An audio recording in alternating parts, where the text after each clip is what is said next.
The Chiefs are giving me flashbacks, and you have a new quarterback in Kansas City, folks. Welcome in.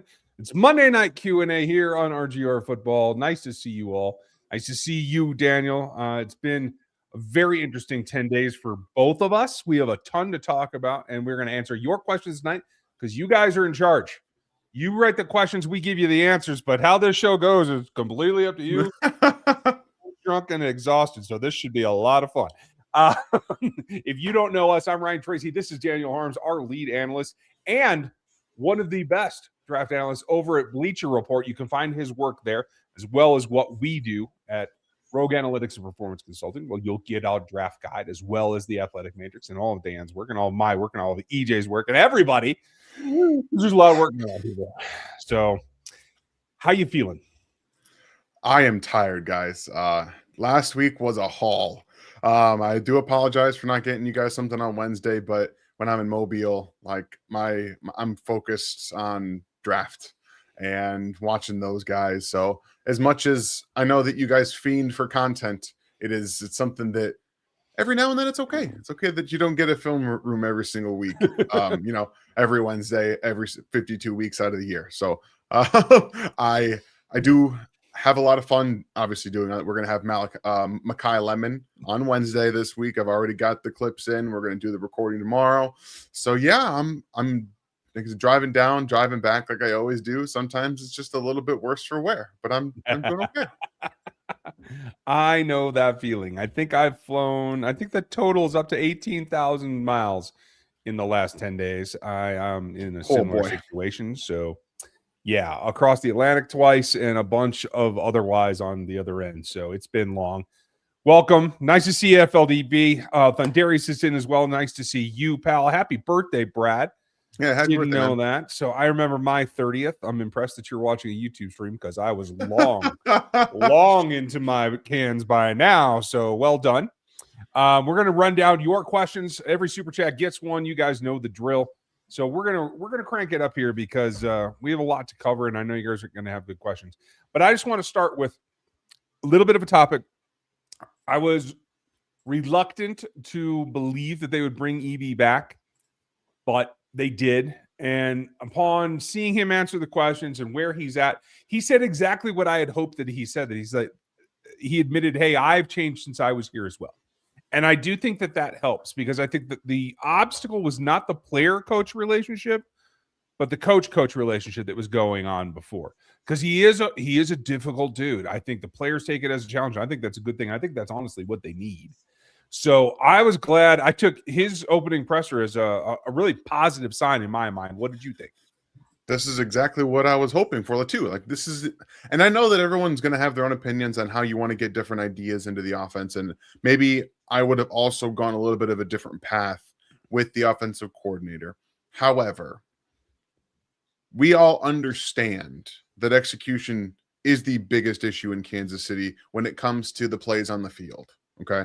How they turn out, sometimes it won't be as good. Sometimes it'll be better. I still think different ideas need to be happening in the run game, and specifically how you utilize some of these wide receivers, which, I think we're going to see what happens with the new wide receiver coach. But overall, if you can just pin down the execution issues and the penalties, which I don't know if EB is going to help a ton with those, but getting rid of Juwan Taylor should help, at least in some regard. If you can pin down some of those and then see the offense when it's functioning at an efficient pace and seeing what it looks like in that vein, then you can start to attack some of the details that I think need to be changed. I also think EB is going to bring different ideas. It's not like he had an awful offense in Washington. Like, it's not like it was a bad offense. It was a very good offense led by Sam Howell. Let's not forget that. The Bears' run game was one of the best in the NFL this year over the course of the last, 12 weeks of the season. Right. He was a big factor in that. So, yes, Andy Reid's offense. Yes, Andy Reid calls the plays. But Eric Bieniemy has his ear more than Matt Nagy has his ear, in my opinion. I think that is a legitimate statement. Welcome in. Jeremy's here. Terry's here. Nice to see you guys. I don't know. I have never seen a DEF system in a Jeep, so I know they make a diesel, so that's crazy to have to replace that. And I will tell you, FLDB. I have run into some friends. I drive a diesel as well. And there are some dispensing units that look like a cabinet next to a gas station that have their own pump and everything. And my buddies have told me to swear off of those because I've used them before, rather than buying a couple of cans. But man, that sucks. And I'm sorry to hear it for you, pal. DEF in general is a pain in my butt, but having to replace it is an even worse one. So crap. Thank you guys for watching the mock drafts I did for last week while I was gone. I know that they always are a little bit iffy if we're trying to do a live one. I'm going to try to do a live one Thursday. We'll see if we can get to that. If not, I'll have it pre-recorded for you again. And I'm going to try to get to the point where I'm giving you 2 pieces a week. We're going to try to step this up. So be prepared. Be on the lookout. Be giving me suggestions. That's where we're at. So with that said, we're to the questions. And Micah is always in early, and he's always got the first question. So welcome in, Micah. Rams secondary gave up 10-plus yards per pass play in the championship game, and they have 2 first-round picks and an $83 million cap room. Think they need to be interested in trading for McDuffie? They could be. Does Sean McVay care that much? That would be my question, and I'm not sure that that's the case. Man, would you? Let me put it this way, Daniel. I would have trouble giving up Trent McDuffie for what do they have? 23? Something like that, yeah. Like I would have trouble giving him up for that if it wasn't accompanied by at least a third rounder. I'm with you. I think you have to get more than just a first rounder from McDuffie. And if you can't, then you don't trade him. Like that, just plain and simple. You just don't trade him. You still have him under control for the next couple of years if you want to go that route. So I don't think you have to trade him unless you're getting what you want, specifically be for that reason. And I will say I think the Rams should absolutely be interested. They should be calling as soon as they can, because even if you draft a corner in the first round, you're probably not going to get a guy as good as McDuffie right away. And the Rams have a win now mentality with Matthew Stafford if he comes back for one more year. So if they get word that Matthew Stafford comes back, I would believe they'd be very motivated to trade for Trent McDuffie. That is a fair point. Okay, so they have 13. And what's their other pick? Did I do it wrong? It's Atlanta's.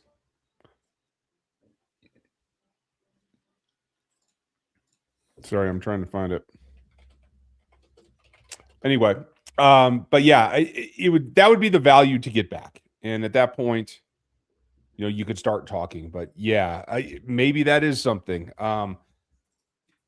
Les is a pretty shrewd guy. I'm gonna have a piece this week on the GMs and what's going on and how in the world Joe Schoen keeps his job while some guys get laid off like weeks after this. If you were going to cut your GM in Minnesota, you should have done it immediately.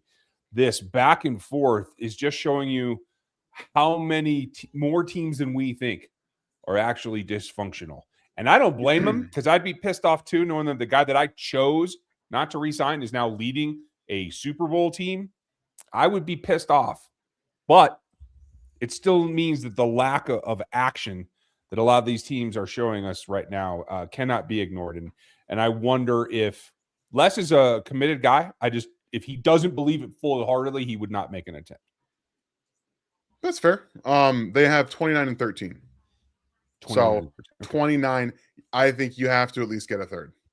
At the very least. Yeah. 29 is approaching second round pick territory. So yeah, you'd have to at least get a third, probably that and something else to be able to trade Trent McDuffie. In fact, I know exactly what I would be demanding. I'm going to work on that in the background here while we start something and see what I got come you. of it. Getting Stunker from the Iowa Hawkeyes is the dude can move people. He's potential Chiefs guy, and that guy, that tall beast of a man. I don't know him. I have not watched Iowa football all season. So Brandon Thorne has the third round grade on him. He's currently our 109th player on the board. He is an interior offensive lineman. So, okay.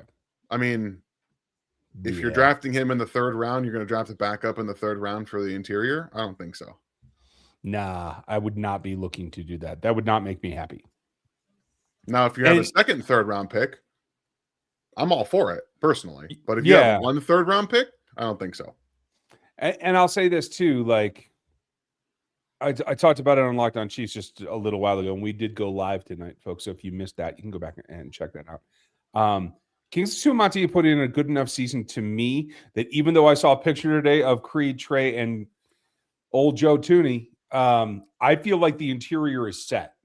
I feel like Kingsley is your left guard of the future. Obviously, with early and second contracts for both Creed and Trey, I'm comfortable with Norzad as the primary backup on the interior now, both center and guard. Mike Caliendo should be sent packing. And maybe they do make an investment at a guard, but probably not till day 3, and certainly not with a third-round pick, in my opinion. You got bigger fish to fry. Yeah, you've got multiple defensive ends you're probably going to have to draft on days 1 and 2. I would imagine Mike Dana gets cut this free agency. He's going to save nearly $9 million if you cut him. So like, I imagine he's gone. You're not going to have Charles Omenihu. We don't know what FAU is. Like, we don't even know if he's going to be able to play, what he's going to look like after the injury. And Ashton Gelati, you're hoping he does something for his second year. Like, that's pretty much what you're looking at. And then George Karlaftis. So yeah. This is going to come down to it, and I will say this about the future. They have to get multiple edges that can rush the passer. I think one of them needs to be a speed guy. So you spread no, you got to bite your lip or whatever and take a speed guy. And they have to have to the point where they either feel that Omar can get there or Chris and Omar together are enough of a pass rush that they can run a single down stance NASCAR package again. Because that's what Karlaftis is best at. That's what Gelati is best at. Like, rushing the interior from a standing stance, I think, is an advantage that they could build around on this front 7. Am I crazy? I don't know, because I haven't really seen it. I haven't really seen them do it with these guys. And I was lower on Gelati than you were, and I still haven't seen enough to make me comfortable and confident to say he's going to be able to really rush anywhere effectively. So I would like to see something a little bit different, and that is something that I think he would be better at than rushing from the edge. Fair enough. Micah, thank you again. Caleb Banks, the interior guy in Florida, and Peter Woods, Clemson. Draft stock is rising fast. Thoughts on Chiefs picking them at 9? I don't see any juice that makes me say 9 is a good spot from either of them. I'm coming around on a similar player that is also rising, and I'm having trouble getting Parker there. But I did some film on him on one of the planes back, and I did like what I saw from both what I want and what Spags wants kind of perspective. He might be the compromise. But what do you feel about these guys? I'm starting to lower on Woods myself at 9. Maybe if you were at 12 or 13, you can talk me into it a little bit more. And Banks is not anywhere near a guy I would take at 9. Flashes, sure. But you want to know what happens? He plays like this, and he gets moved over here very easily. So it's not great, and he needs a lot of development. And right now, I don't really feel that confident in the development process going along the defensive line in Kansas City, which is hard to talk about when there are guys that you kind of need some development as well. So it is kind of a pick your poison thing. If I felt more confident in the Chiefs' ability to develop these guys, and maybe, who knows, maybe Banks will eventually wake up one day and it'll just click. Maybe I'd be more confident in a defensive tackle at 9, but right now if you need to have a guy to develop, it's just not something that I feel super comfortable with at 9. Yeah, I'm with you. I'm going to jump around a little bit just because we kind of covered these topics. Yeah. So Nick, Parker at 40, absolutely. I think he's probably going to grade out above that for me right now. I see him as a trade down candidate. Like, if you're not happy with what's at 9, get out of there, come down another 10 picks, and you probably pick him up. And I think that's a viable option. I'm not done with him yet, though. So, Nick, don't hold me to it quite yet, but I'm working on that. He looks pretty good in Mobile as well. Yeah, and that's exactly where I was just going to go. I do want to hit this first because Hanneman threw this out here, pal. Good to see you, pal. For me, Reese is a guy that people want to move to the edge, like Micah Parsons. whereas it looks like Styles to me is a true off-ball guy. Yeah. So I don't see them as the same LB1 type. I see Reese as probably more of a hybrid or an edge. If you were willing to put Reese purely at linebacker, I think his upside is better than Styles. But if we're talking like right now, Styles is better. Like he's just a better linebacker, like period. Fair. Okay. And that gets us back to where we were talking about and your specific view of the Senior Bowl. I wasn't able to go this year. So I know Bane was lined up there. I didn't see anything about him all week, but He wasn't there. He didn't show? No. I mean, I know we knew. So the way what I understand is that they agreed before they went on their run. Like these guys had already had it agreed upon. None of the Florida State guys showed up except for Maui Noah, who probably shouldn't have shown up, to be very honest with you. It's not his fault. Like he was tired. Like you could tell he's played more football than these guys over the past 2 months. So like he had a bad rep. I think he bounced back a couple of times, but it wasn't his best performance. But a lot of the guys, D'Angelo Pons didn't show up. So I think they had agreements to go. Then they went out on deep playoff runs and then they pulled out. Yeah. And that's probably fair because honestly, for Pons and Messidor and Bane and Maui Noah as well, you only had something to lose. All of those guys like improved their draft stock incredibly from the playoff run. There was no need to go to the Senior Bowl for them. And again, Messidor has grown on me quite a lot. And if he's there at 40, I think they should pull the trigger, especially if they don't go defensive end in the first round. Yeah, I'm comfortable with that as well. He is graded out below Bane for me. Yeah. I have completed both of them to this point. I may make a few more notes based on the Natty because I tried to watch and enjoy that. I'll go back and see it when I get the film. But he's not that far below Bane in terms. No, he's a much better player than I thought he was. Yes, despite the age, David. Agreed. Carson, thank you for the support here. Appreciate that. Chat. And we will look for more from you here. There's another one. I just want to make sure we're covering all the bases before we move on. So we got Peters. Let's go to what Brad was asking you. What did you see down there? Okay, so we're rolling in. We got a rhythm going. Okay, any other blue chip guys or with draft potential for the Chiefs? Who did you see down there that stood out to you, like we have seen in the past when we're sitting in the stands, that said, hey, this guy would be a fit no matter where the level is? I think David Moore started to really showcase himself for me, defensive end out of Michigan. And yes, he is I want to run through your face kind of player, and he didn't necessarily show a ton of pass rush moves. However, he is an ass kicker. The Chiefs defense needs ass kickers, like guys that just want to run through your face. That's what they want. Should have a strip of tape across his helmet that says Spags guy. Yeah, it's the motor, but he's a more violent player than George Karlaftis ever has been, than any defensive end they have, like period. He's a very violent player. So he shined for me. There were honestly, Bud Clark really grew on me down there. I had a lower grade on him before the combine, but he dealt with coaching very well. And again, these are NFL coaches. You're gonna go day to day to day, and you're gonna adjust from day one to day two. He looked so much better in like nickel drills where he was covering receivers. He played tight ends well in man-to-man coverage. He still out leverages himself from a too high alignment. Well, he'll just take he'll see a route unfold over the middle. He'll just jump it, and then he gets beat down the other way. Like there are some things he has to work on, but he is a true ball hawk, like probably the best ball hawk at the safety position in this draft. He has the best instincts. So he was somebody that shined as well. Lots of receivers were just kind of cooking guys, but it is something you have to take a step back, because they can do that in the combine at the Senior Bowl and not do it in on tape. So that is something we have to remember with the Senior Bowl one-on-ones is, yes, it's awesome that they did this stuff, but what does the tape tell you? If the tape doesn't tell you the same story, you can't just say, oh, he's going to be awesome. So I got some smaller guys, Kevin Coleman, Cyrus Allen, namingly one from Missouri, one from Cincinnati, who played very, very well. And those one-on-ones were almost unguardable, but you got to see what it is, right? You got to know. And yes, Lee Hunter had a really, really good day. Malachi Fields caught everything, looked very good. 6'4" wide receiver out of Notre Dame. The one wide receiver that is interesting to me In a different sense was Josh Cameron out of Baylor. 6'1", 234 pounds. And just caught everything. It didn't matter if he was open, didn't matter if he created separation. He caught everything.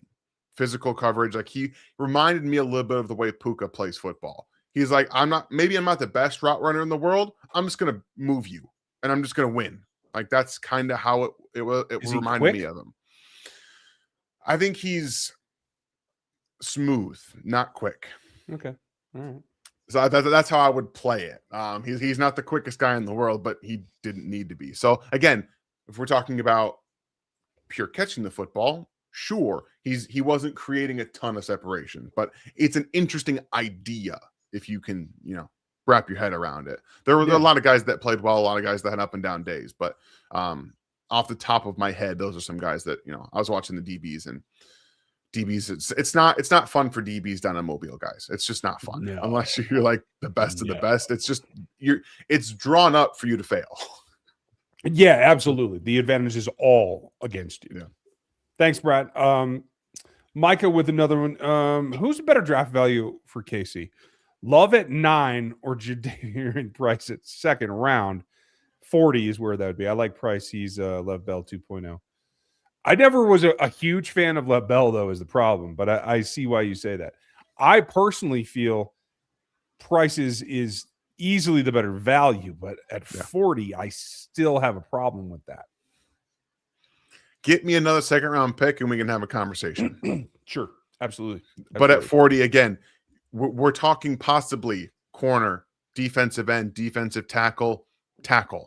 You would have to have the worst position where all the guys that you wanted to draft gone to even remotely consider running back at 9 and at 40, in my opinion. How about Katron Allen at 109? Yeah, I'll take that. Thank you. I mean, give me Mike Washington out of Arkansas. That dude's good. Like, I want that guy on my team. He's a 6 foot, like 225-pound running back, but he's fast, he's quick, and he gets to top speed quick. Like, that's what I like, is for a big guy, he gets to top speed quick, and he's a very good pass catcher out of the backfield.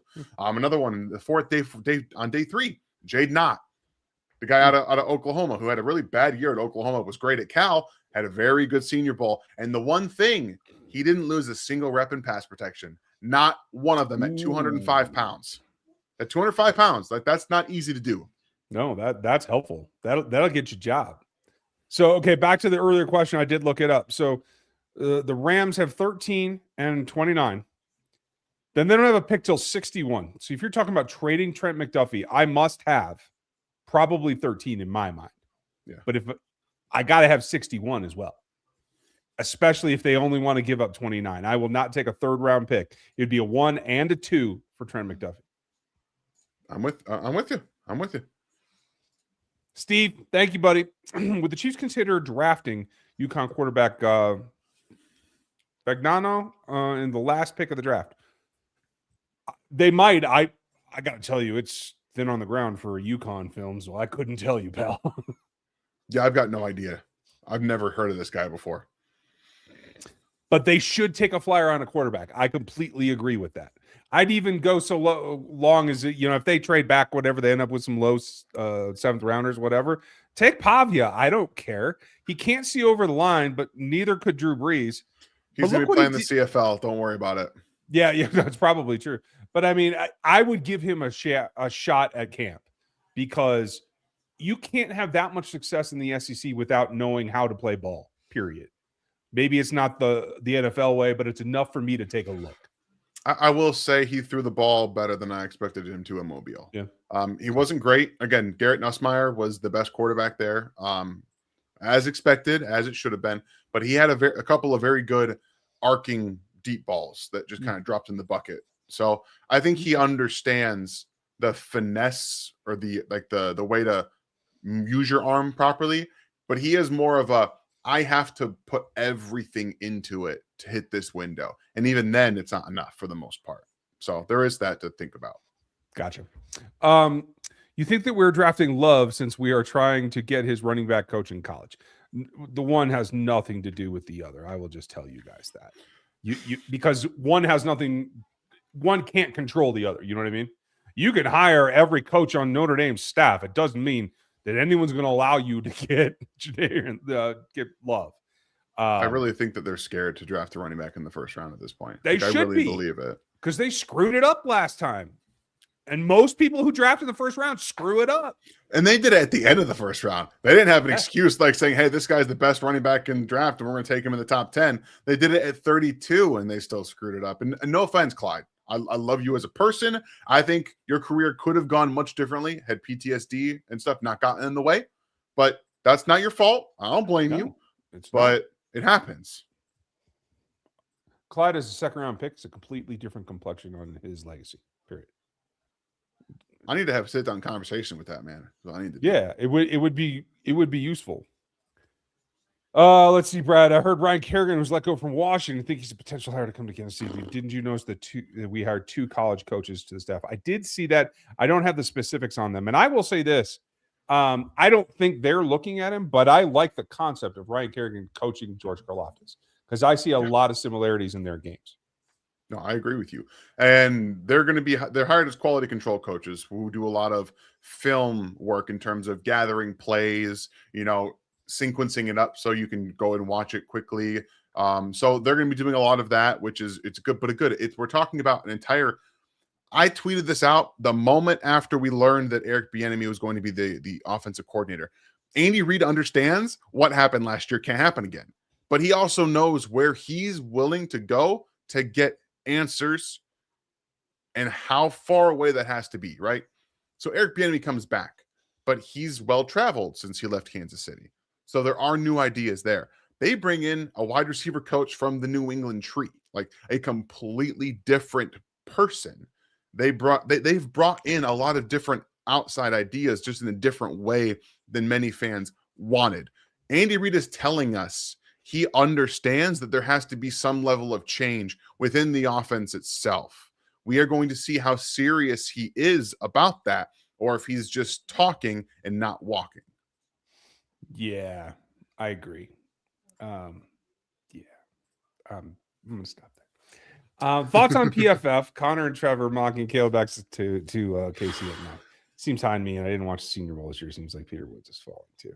I mean, guys, if you don't know Trevor had the Locked On NFL Draft show before I did. He was one of the original hosts. Me and Croc took over from them, right? I'll give Trevor credit. He knows more than Ben does. I'll tell you that right now.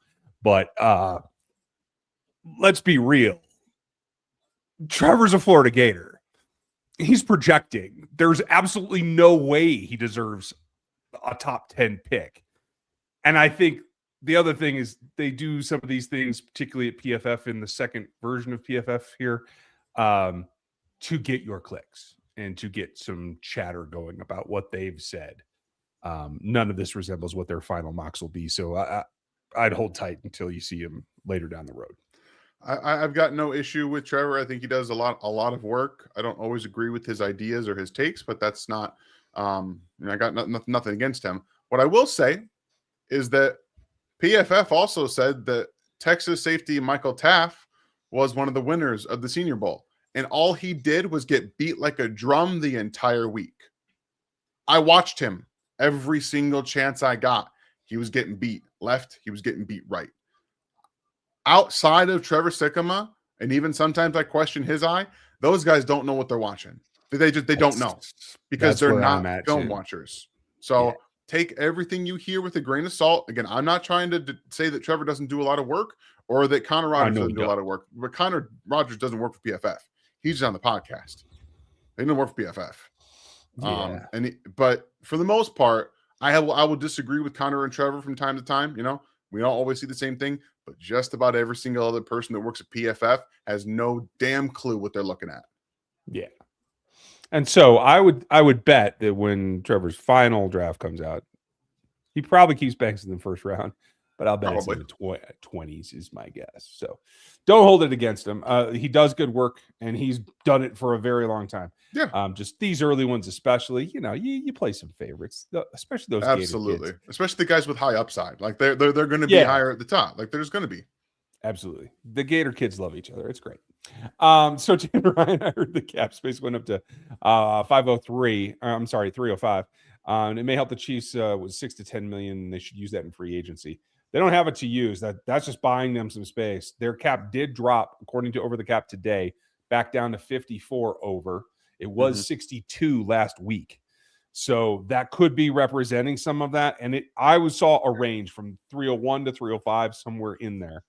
That's not hard. Hard and fast. We'll just hope that that's the way that it lands. Yeah, no matter what, they got to make a lot of space quickly when free agency comes or when the league rolls around. Dirty, do you think they'll regret bringing EB in over somebody like Mike McDaniel, Daniel? I think that has yet to reveal itself. Personally, I don't think they're going to regret it. And the biggest reason I don't think that they're going to regret it is because I'm a very big optimist in the sense that Andy Reid and Eric Bieniemy work well together. They have differing personalities, which is very obvious. Mm-hmm. And Andy Reid didn't always agree with Eric Bieniemy. I'm pretty sure Eric Bieniemy got him in Andy Reid's face a couple of times. But Andy needs that. Like Andy desperately needs that person. So him taking a shot on bringing back Eric Bieniemy and not somebody else that Mike McDaniel's not going to do that. Mike McDaniel's not going to get in Andy Reid's face and say, hey, you're wrong about this. He'll be like, yes, sir, you're right. Let's go. Like, that's exactly what he would do. But also, if you bring in somebody else that you expect to push those buttons, how do you know how you're going to respond? He knows how he's going to respond with Eric Bieniemy. Right. One, because he's earned his respect. A lot of the other people have not earned Andy Reid's respect. I don't think they're going to regret it. Time will tell how it works. Yeah, I fear for Mike McDaniel. I feel like a lot of his offense got figured out. And so I absolutely disagree with that. Okay. I hope that you're right. Their run game. He was working people in the back half of the season last year with his run game, and he had no quarterback. Okay. Maybe I'm giving more credit to the players than they deserve. That's fine, because I feel for him if my theory is right, because I don't know how he shifts out of that. If you're right, then he's fine. But I hope that the guy has some success, because I think he made some significant mistakes in Miami, but I think his creativity and his ability to adapt is very, very good. And I think he needs somebody else steering the ship, to be honest. He's probably fallen into the OC guy. I fully agree with that, where he needs to have a CEO head coach where the offense is his baby. Yeah. He can just do all of that. He doesn't have to do any other stuff, but he's with that head coach now. And I think he's going to flourish. Yeah, I think so too. Draft number 9, Bain or Woods. Then at 40, Zion Young or Caleb Banks. Not on Woods. Bain, I'm with you if he's there. I haven't watched enough of Zion yet to feel where I will have him ranked. What did you think, Daniel? I mean, if you could tell me the Chiefs end up with Bain at 9 and Banks at 40, I'd be in heaven. And again, because yes, Banks is a projection, but I'm far more comfortable at 40 than I am at 9. Oh, yeah. And that's the thing. So, like, I don't know enough about Zion Young. I know he had a pretty decent week at the Senior Bowl. I don't think he was the 4th or 5th best defensive end there, but I think he had a solid week. But at 40, I don't know how comfortable I would say that that's where he should go. Okay. I still have to do a lot of work on him. On Moore, I barely scratched the surface. I've got quite a list still that I'm working on. So I will say, just really quickly, our guy Matt Holder does have a 2nd round grade on him, and he's our 38th ranked player. So that is something to take into consideration. Yeah, for sure. Beach, thank you for the support, pal. Thoughts on Emmanuel McNeil-Warren at 40, Daniel? I love EMW, guys. Like, I have a 1st round grade on him. I do.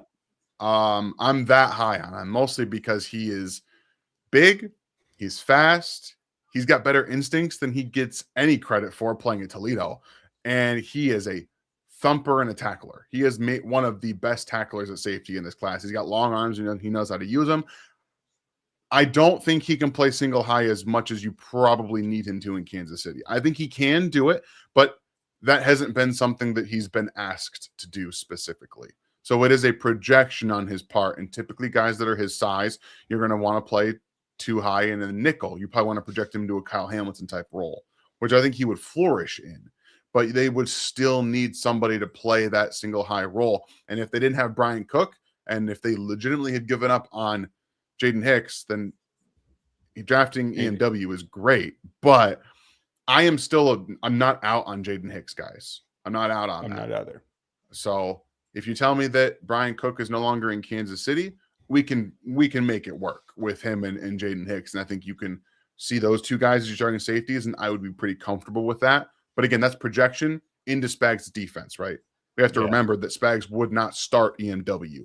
So that is just something to take into consideration. Yeah, but could be combined with another free agent move as well. Exactly.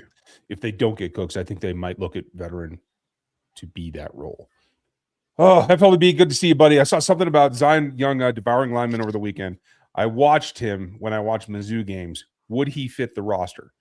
I've only seen part of one game, but I think that he has enough for this defense to be a fit.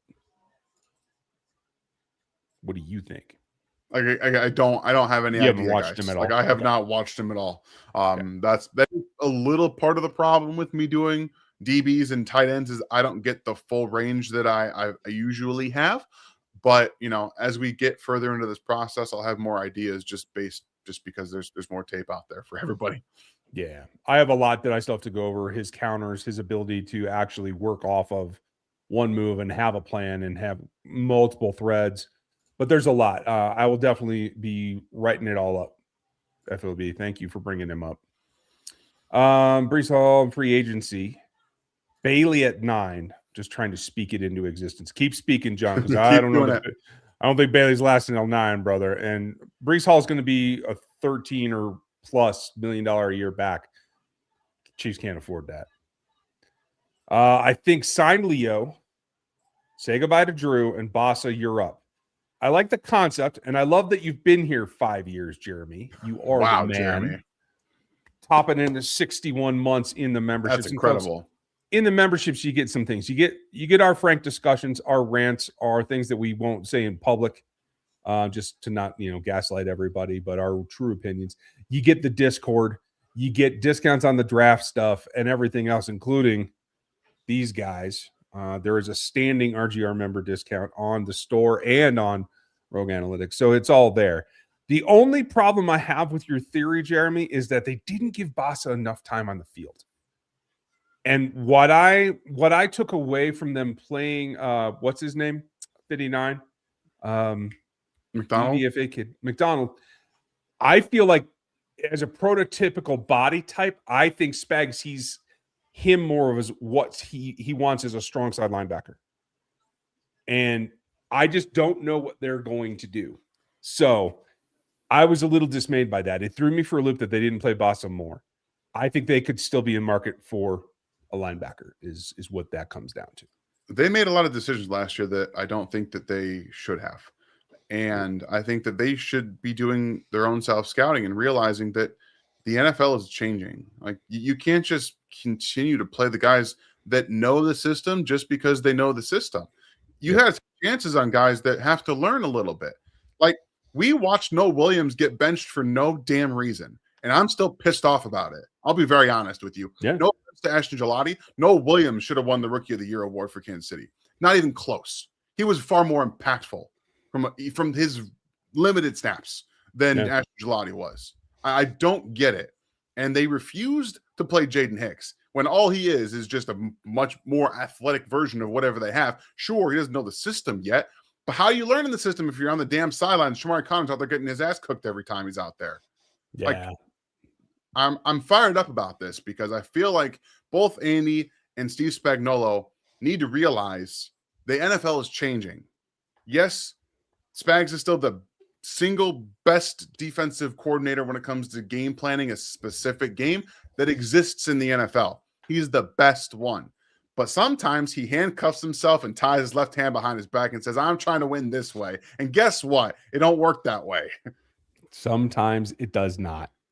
And I hope that they don't make the mistake at the linebacker level, because I do think the game is swinging back towards the linebacker level being more important than it was 5 years ago.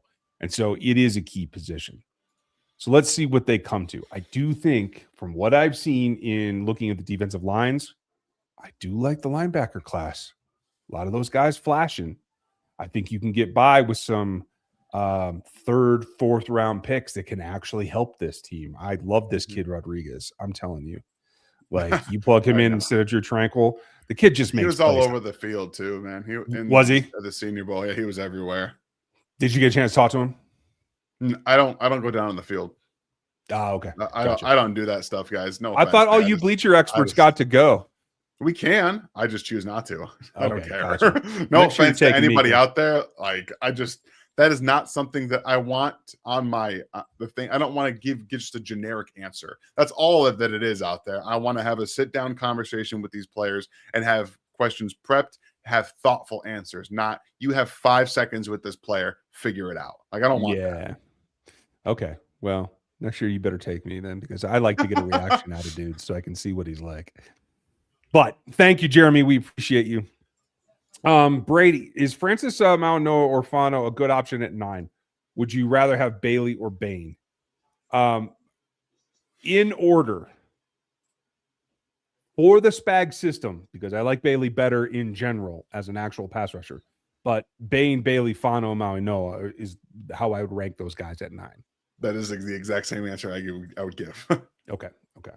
And I do believe that Fano would be an option at 9. I think there is multiple scenarios, and if I didn't do it last week, I will do it this week, where both Bain and Bailey are long gone, and you're stuck at 9 and unable to trade out. A solid starting level right tackle might be the right answer.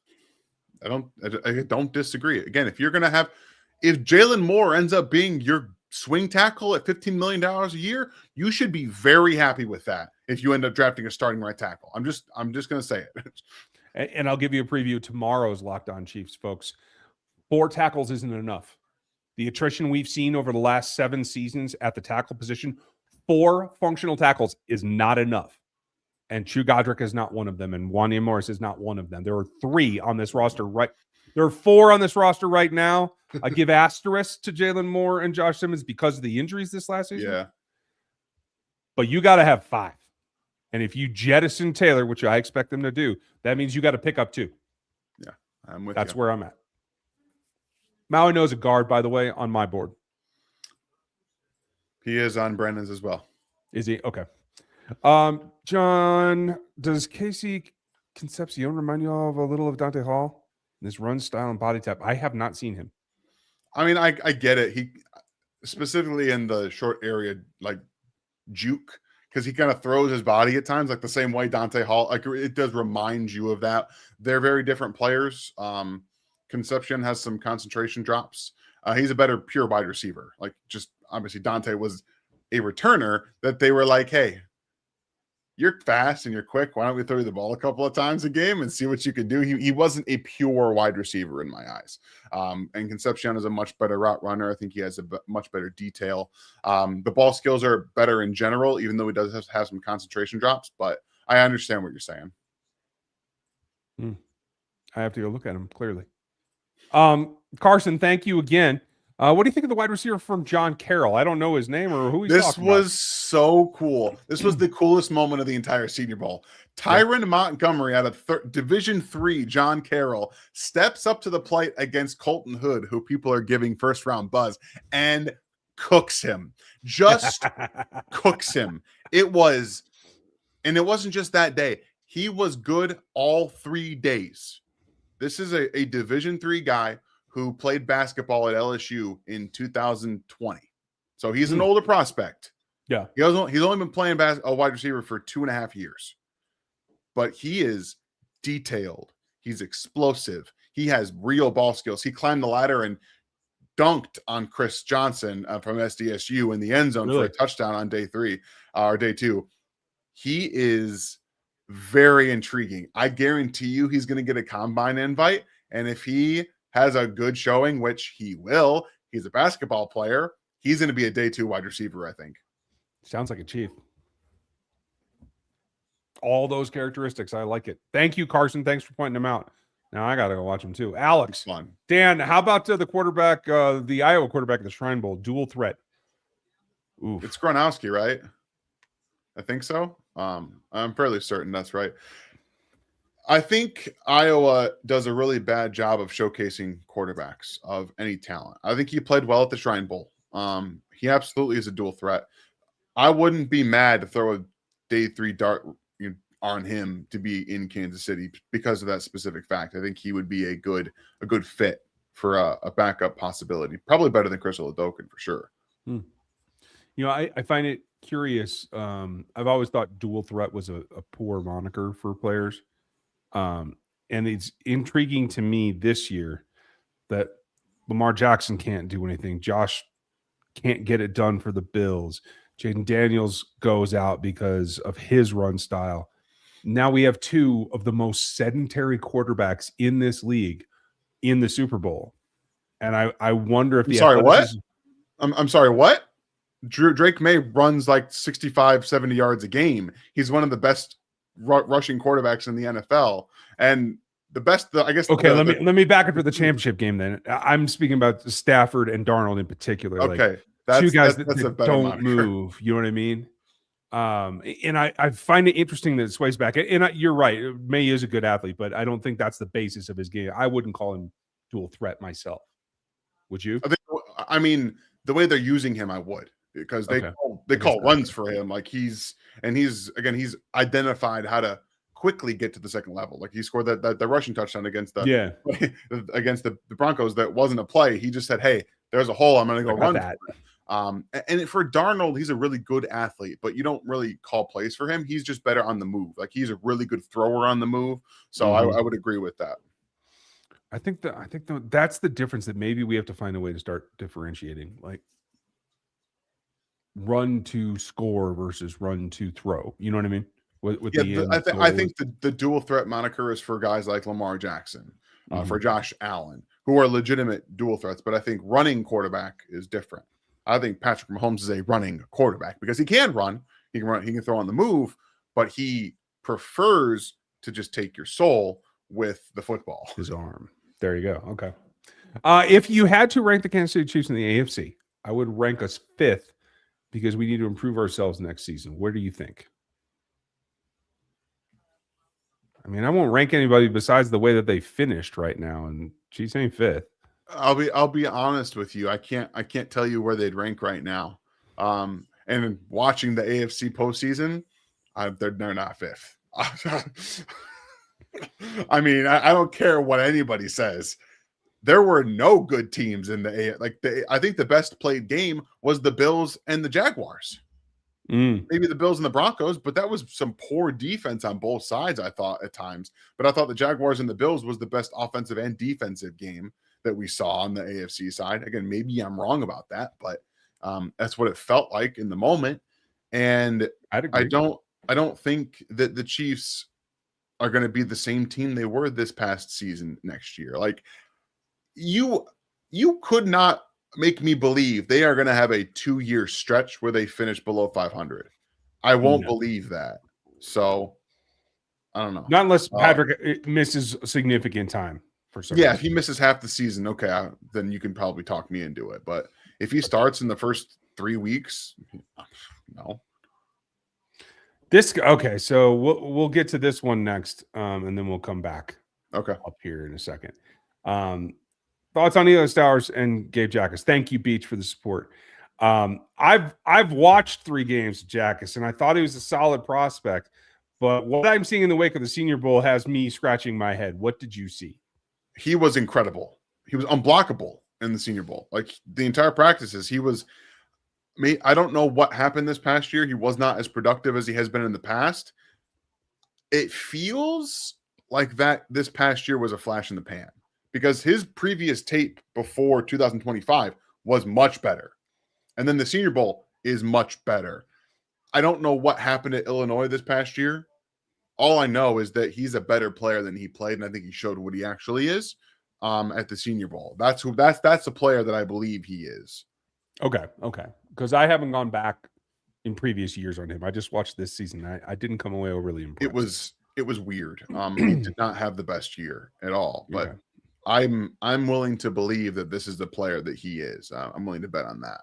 Okay. Cool. Then I'll go dig out some more. And Stowers, BV. by the way, just real quickly. Yeah. Stowers is an interesting candidate because I'm going to be doing a film, like a actual his report this week for Bleacher Report. It'll be up at some point next week, maybe the week after. And I've not been super high on him. Like I know that Mel Kiper had a first round grade on him in this season, which is ridiculous, by the way. It is an absolute ridiculous statement to give a first round grade to him. He always just looks slow on tape to me. He just looks slow for a guy who's supposed to be a big athletic tight end, former quarterback, but he's a graduate player playing at Vanderbilt. I'll tell you, that doesn't usually work out. That's all I'm going to say. I'll wait till the tape tells me more because I wasn't a fan of his tape last year. We'll see if he looks better this year. Okay. Fair enough. Thank you, Beach. And Beefy, thank you. How would you like Skylar Bell from UConn? Again, very thin on UConn film. I don't know if you've seen this guy. Nah, have not. I know that we were talking about him today for our big board, but I know Damien's not very high on him. Okay. So there's your answer. We'll look into it more and have more for you. Josh, thank you. I've seen all three of my Mizzou guys did good things at the Senior Bowl in Young, Coleman, and McClellan. What do you think, Dan?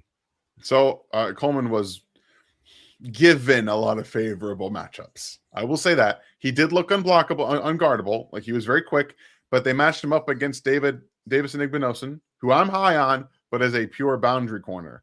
They were putting his ass in the slot against Kevin Coleman. Like, what are we doing here? Like, again, this is why we talk about how it's curated to the offensive players. And Coleman had at least 5 or 6 routes on Igbinosun himself, and he couldn't guard him because that's not his game. He's not a quick twitch cornerback. Like, he's not an explosive athlete that way.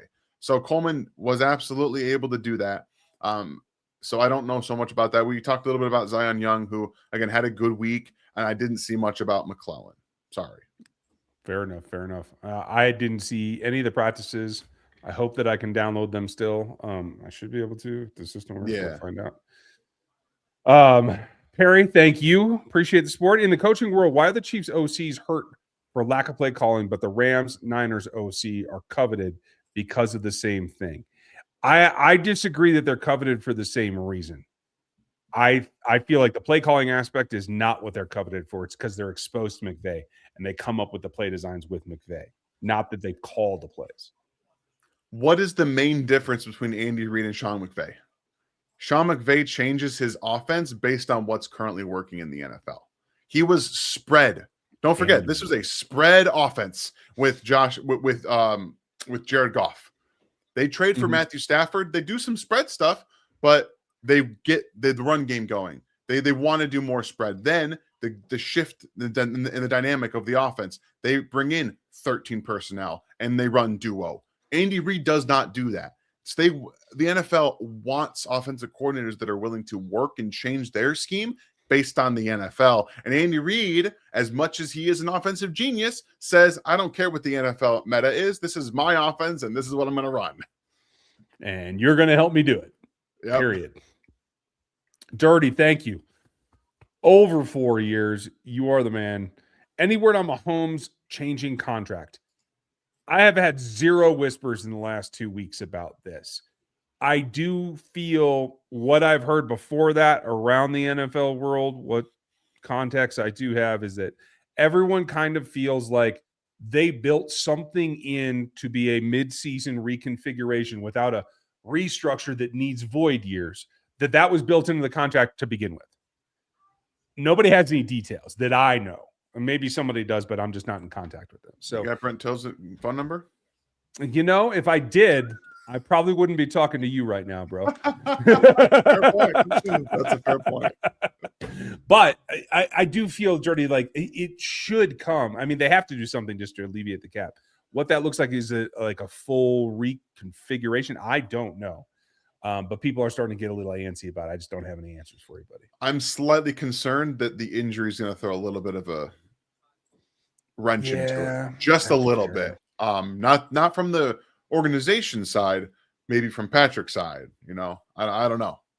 Yeah, I would hope that at this point and with this much, I would hope so. It shouldn't come into it. I don't know. Take Tom's attitude and be like, I don't make my living on my football salary anymore, Let's say for fun, the Chiefs end up with 8 draft picks this year. How many D-line players would you guess that they take? D-line being both interior and exterior. 3. That's where I want to land too. Like, I don't think 2's enough. It's not. You got to take bites at the apple, right? Honestly, if they didn't have needs elsewhere, we'd be talking about 4. Mm-hmm. We'd be talking about what the Bills did last year when they desperately needed a wide receiver. But Jonathan answer is 3. The answer is 3, and at least 1 in free agency. That's going to happen. Yeah, I kind of think that has to be part of the solution. Besides the top 2 edge rushers, any of the edge rusher prospects better than George Karlaftis? Oh yeah. From a pure pass rush standpoint, yeah, I think so. Yeah, I think Mesidor is a better pass rusher. I think Yakas is a better pass rusher. I mean, again, I would say Arvell Reese is a better pass rusher, but he plays linebacker. Right. I think Parker's a better pass rusher. Yep. Let me see. I'll go down the list here. We got. I'm gonna sit back for a while. You just take. I think Zion Young is a better pass rusher. Again, I haven't seen very much of him. Cassius Howell is a better pass rusher. He's not a very, player that I would draft. He's not dynamic, and he's a 1-year flash in the pan. I'm worried about Howell myself. I still think he's a better pass rusher. I think Derek Moore is a better pass rusher. I think Romello Height is a better pass rusher. I think our Mason Thomas. I think our Mason Thomas is a better pass rusher. I think that probably was where it stops. If I had to say. Let me just tell you guys this: George Karlaftis can play a 5 tech. I'm going to tell you that right now. Yeah, I have confidence in that. Ashton Gelati can probably play a 5 tech. If the Chiefs change to a 3-man front and I can get linebacker type edge rushers, this is the draft to do it. Let's change it up because we can go back to the Justin Houston days if we want to go 3-4. No, Keldrick Falk is not a better pass rusher than George Karlaftis. The dude doesn't know what he's doing either. He just got no clue. No. And half the time he's still standing still when the ball snapped. Drives me nuts. Thank you, Sergeant Hunter, though. And we're going to talk a lot of edge rushers here this year. Belichick would trade for McDuffie and Jones.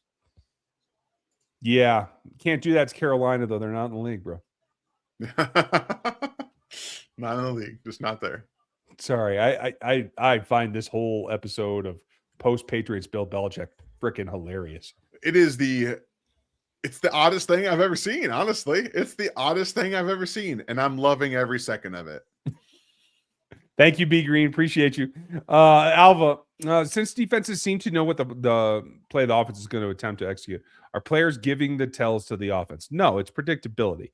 There might be 1 or 2. Josh Simmons, his alignment sometimes will give a clue. At least it did early. I'd have to go back and look at after he returned. But I think it's more the combinations, the concepts, and the way that Andy calls a game. I think that's what was giving things away more, in my opinion. You? I would agree. Structurally, I think there's some they like to go back to the well a little bit, right? When you're running curls on 2nd and 16, like, I mean, let's be honest with this, guys. They run a lot of zone beaters. And teams are like, fine, we'll play man against it. We'll man up on you again. Yeah, and so they're a year behind. I think that exactly. I think that's the exact truth. Is that there's been a shift happening, and if you aren't going to be more explosive and threatening running the football, you're not going to have the same space. You're just not, and the Chiefs are behind right now. Oh, Jonathan, you've heard 0 things about Romello Height. Well, let me tell you about Romello Height. So this guy is like a lighter version of Brian Burns, but he doesn't quite know what he's doing yet.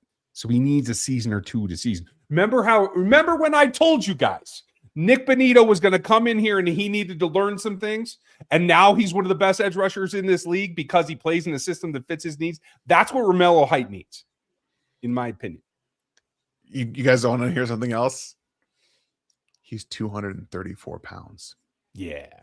He's a tight end trying to play defensive end. He's so intriguing on the sideline. He looks long. He looks big. He looks ripped. He is so intriguing, guys. But 234 pounds. It's hard for me to wrap my head around. It really is. Yeah. He needs to not only learn technique and how to counter and how to string moves together, he needs 2 years in an NFL weight program. I think he can play at 250 and be effective. I don't think he has to be a whole lot heavier than that. I feel like he can. I would hope so. But when he transferred, I mean, he came in, and before he transferred, he was 225. So he's already playing the heaviest. He's already playing the heaviest he's ever played. I'm concerned that putting more weight on him would just ruin it. You know, he does have a good drop, though. Flip him. Let Reese go to edge. Move him back to ILB. Damn. That's funny. John, Dan, who is a sleeper DB for you in this draft? All right. I'll give you guys a couple of one on each side, one corner and one safety. I actually am really more higher on Thaddeus Dixon out of UNC. Funny, we were just talking about Bill Belichick than other people were. He was not having a good first couple of days of Senior Bowl. He was not. But he is I think he plays a little bit with shades of Marcus Peters, in my opinion, in terms of he's a much better zone corner. He's not afraid to play physical. It's just not really his wheelhouse. He tracks the ball extremely well. Very, very well. I don't know if he's would be a fit for Spags because he's like 6 foot, 185 pounds, and he doesn't tackle great, but I think there's room to grow there. And then on the safety side, maybe I'm not going to give you guys a sleeper. Actually, I will. Lewis Moore. Lewis Moore is a 6-year safety out of Indiana. This past year was. You saw a lot of zone, again, very good zone coming downhill, instincts, pretty good tackler for his size. 5'11", 191 pounds, instinctual player. Sorry, that's the wrong guy. No, I was right. 5'11", 191 pounds. I have him as a third round grade as well. I was very impressed. He's the cleanest prospect I've watched at safety. He just does everything well. I don't see a hole in his game. So I really like him. He's just tapped out. He's just what he is. Okay. Well, if that's what it is, play your best with it. And B Green, sorry I missed you before. Sorry, I'm before you do that. I would not in 100 years draft him in Kansas City. He can't play man. He gets cooked all the time. And again, he lost pretty much every single rep at the Senior Bowl. Like, it was bad. Again, they are different things in the Senior Bowl, but I gave him a third round, probably going to drop him to a fourth round grade. I'm not a Everett fan for Kansas City. Got you. Okay. B Green, sorry I misunderstood you. Not trade for, but would trade away. Okay, I'm with you. And that part, yeah, like Bill would do that. And I got you. My bad. It started to pay off for him at points where he was getting more. Although I would say Chris Jones would be more of it than Trent McDuffie. I think he generally went to second contracts on his high draft picks, but not thirds. And when a guy started to slow down, he would trade them away while they're at their peak of their value. And I agree with that. And I was talking about that a few weeks ago when everybody got all pissed off that I said, there's no way you can trade Jones. Well, he is at the peak of his value right now. So you're right. It is something. So sorry I misunderstood you there. That's on me. Yes. Thank you, Dirty, for helping me make sure that I got that right. You guys rock. Thank you, Ed. If we get a free agent running back and CBS gives us Caleb Downs, he only played 3 games, but they say he is 24 on tape. I would love the safety from Ohio State. We need a leader and hitter like EB. Your thoughts? Take it away, Daniel. I know where you're going. I mean, what do you mean he only played 3 games? I'm a little confused by that. He played all year. So I'm not really following your train of thought there, but maybe you mean 3 years? Because you played maybe 1 at Alabama and 2 at Ohio State. I think that's probably where we're going here. No. Again, you guys, he is the number 1 player The number one player on Bleacher Report's big board. The number one player. He's the best prospect in the class. On this roster, would you take him? As given currently constructed. As currently constructed. Probably not. That's my thought too. Because you have solid safety play now. Bumping it up is good. But you have subpar pass rush. So and if you I will say he has nickel flex. True nickel flex. That's what they said about Connor. True nickel. Not even close to the same player. Not even close. Caleb Downs has true nickel flex, and he can play against be big nickel. He'll run support, tight end. We're talking about a guy who can give you multiple different things. So again, as it's currently constructed, it'd be a tough ask, I think, because if you imagine bringing back Brian Cook at whatever number he's going to get, it would be tough to swallow, especially with Jaden Hicks on the roster. But I will say that he's already a better player than Jaden Hicks is in terms of what he has shown.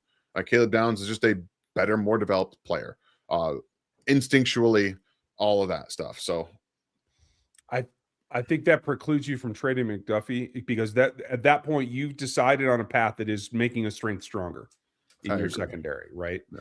And I worry that doesn't have as much impact as making the pass rush above average, which I think you can get to this offseason. So I personally would work on the weaknesses rather than strengthening strengths, but they may not have that opportunity. So anything's possible.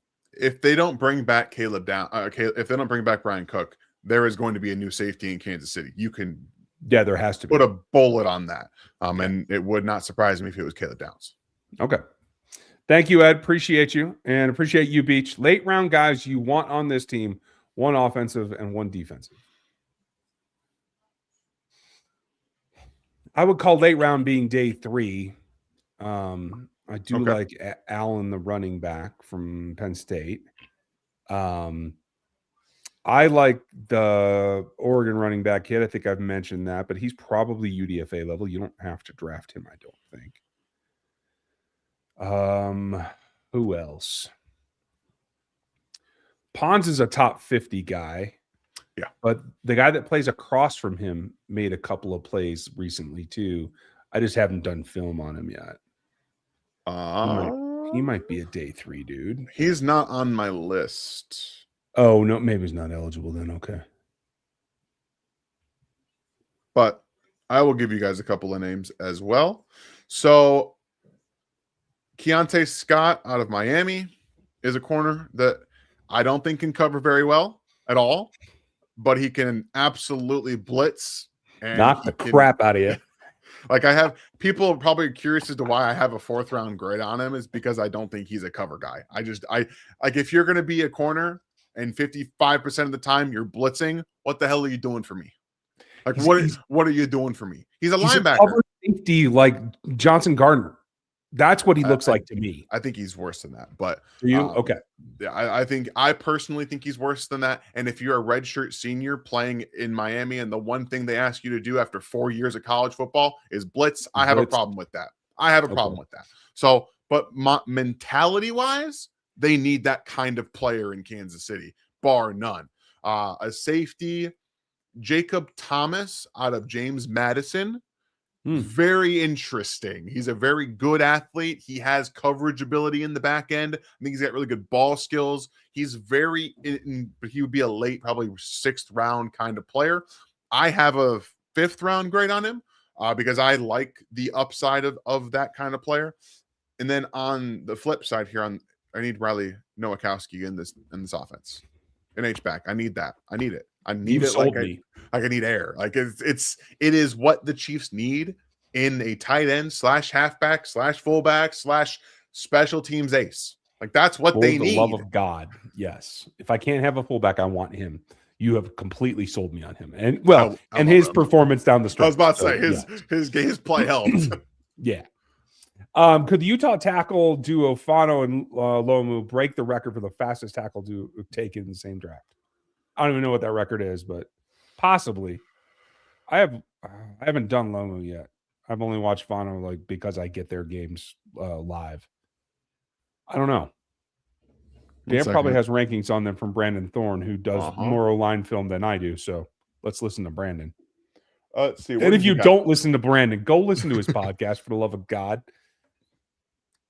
Trench Warfare is one of the greatest Substacks you will ever spend $8 on, guys. It is He's better at it than I am. Incredible.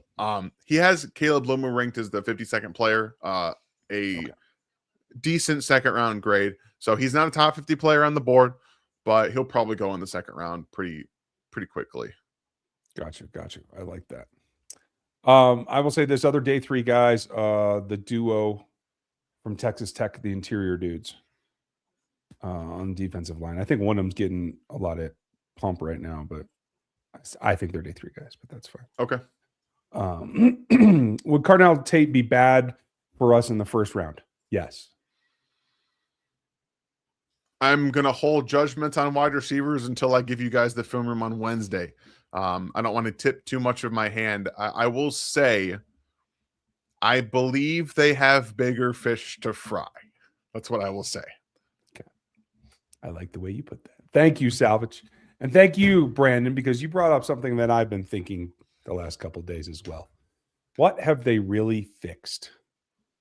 Because the things that we've had problems with have not been addressed. Dylan McCullough coming back to this roster, if that actually happens as the running backs coach, is just a pure extension of Eric Bieniemy. So that doesn't do anything to add to the roster, in my opinion. I have not been impressed with while he's been gone. He will reinforce and does believe everything that Eric Bieniemy does, so that makes sense at least. I liked hiring the wide receiver coach, but the offensive line, the assistant offensive line, have not changed at all. We don't have any new direction there. I'm surprised by it, and I'm a little concerned by it when we're talking about spending possibly another first-round pick, certainly a top 100 pick on the offensive line. We're still talking about the same problems of a lack of development and a lack of cohesion. It's not great. Specifically the tackle. Like Josh Simmons is a freak. Like that's different. But you spent a reasonable amount of money on Jalen Moore, who, again, I expected to be the right tackle, but didn't look all that great. Didn't look like he got any better when he came to Kansas City. You willingly put Wanya Morris on the field when he has done nothing but play atrocious football and get your quarterback nearly hurt multiple times over the last couple of seasons. And the biggest offense, the biggest of all of them, was cutting your best backup tackle before the season started, having no idea that he was a good player and letting him go. You got lucky as hell. The New York Jets are a dumpster fire of an organization and cut him too, because look at it now. You have a guy who's going to be a backup, a probably maybe viable right tackle for you next year. Who the hell knows? And you nearly lost him because of your offensive line coach. That's a problem. Yeah. Somewhere along the lines, it's a problem. I'm doing a quick check here just to see how it worked out overall grade-wise. Where did he go? So just knowing that he put up a score within 5 points of Jawan Taylor. Asapole is who I'm talking about. After making the trip that Dan just described. And again, it's just PFF grades, so they don't mean anything in reality, but they're generally relative to each other. Yeah. That is a crime that needs to be repaid, as far as I'm concerned. I just don't get how you can watch the guy play and cut him when you had Wanya Morris on the damn and Chu Godric on the damn roster. He was better than both of them.